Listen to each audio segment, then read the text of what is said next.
دوستوں، انجمن ایک مشہور پاکستانی فلمی اداکارہ ہے جو پاکستانی فلمی صنعت میں خاص طور پر 1980 اور 1990 کی دہائیوں میں اپنی اہم شراکت کے لیے جانی جاتی ہے۔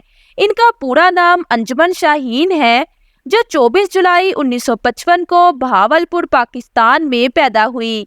انجمن نے اپنے فلمی کریئر کا آغاز 1970 میں فلم چودھری سے کیا۔ انہوں نے 1980 اور 1990 میں بے حد مقبولیت حاصل کی۔ وہ lolly would Pakistani film industry کی سرفہرست اداکاراؤں میں سے ایک بن گئی۔ ان کی قابل ذکر فلموں میں سے وادی کی زنجیر، شیر خان، چنوریا، جیدار اور چڑھدا سورج شامل ہیں۔ انجمن شاہین بنیادی طور پر پنجابی فلموں میں نظر آئی، لیکن اردو فلموں میں بھی یہ کام کر چکی ہیں۔ وہ اکثر ممتاز اداکاراؤں جیسے سلطان احی، اظہار اکاذی، یوسف خان کے ساتھ کام کر چکی ہیں۔